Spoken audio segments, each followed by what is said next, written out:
My name is Nick Winters. I currently live in Evansville, Indiana, and I'm in the Evansville and Owensboro clinics. So I am originally from a small town called Cold Grove, Ohio.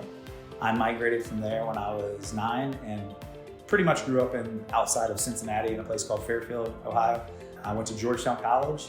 I had a unique opportunity down there to play football, and then I applied to medical school and got in at Louisville, Kentucky, the University of Louisville, and I did my residency at University of Louisville as well in anesthesia. I was able to go to Birmingham, Alabama and practice for a year doing a fellowship at University of Alabama, Birmingham.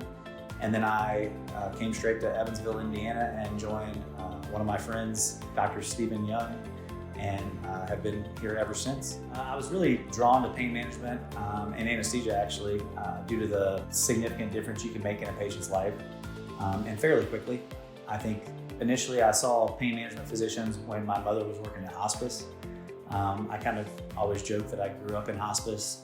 My mother was a RN, so I had a unique ability as a child to see patients kind of suffering and the difference that people can make in their life.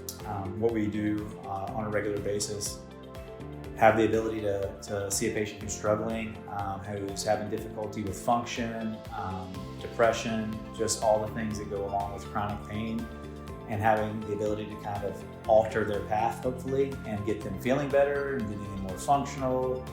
There's nothing better than seeing somebody's mood from the first time you see them to maybe a few visits later after we've been able to do some procedures or try medications, and their mood is completely different.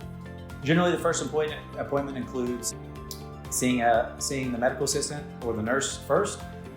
They will typically take about 15 minutes to go over a lot of medical history to make sure we have the appropriate information that we need for the visit.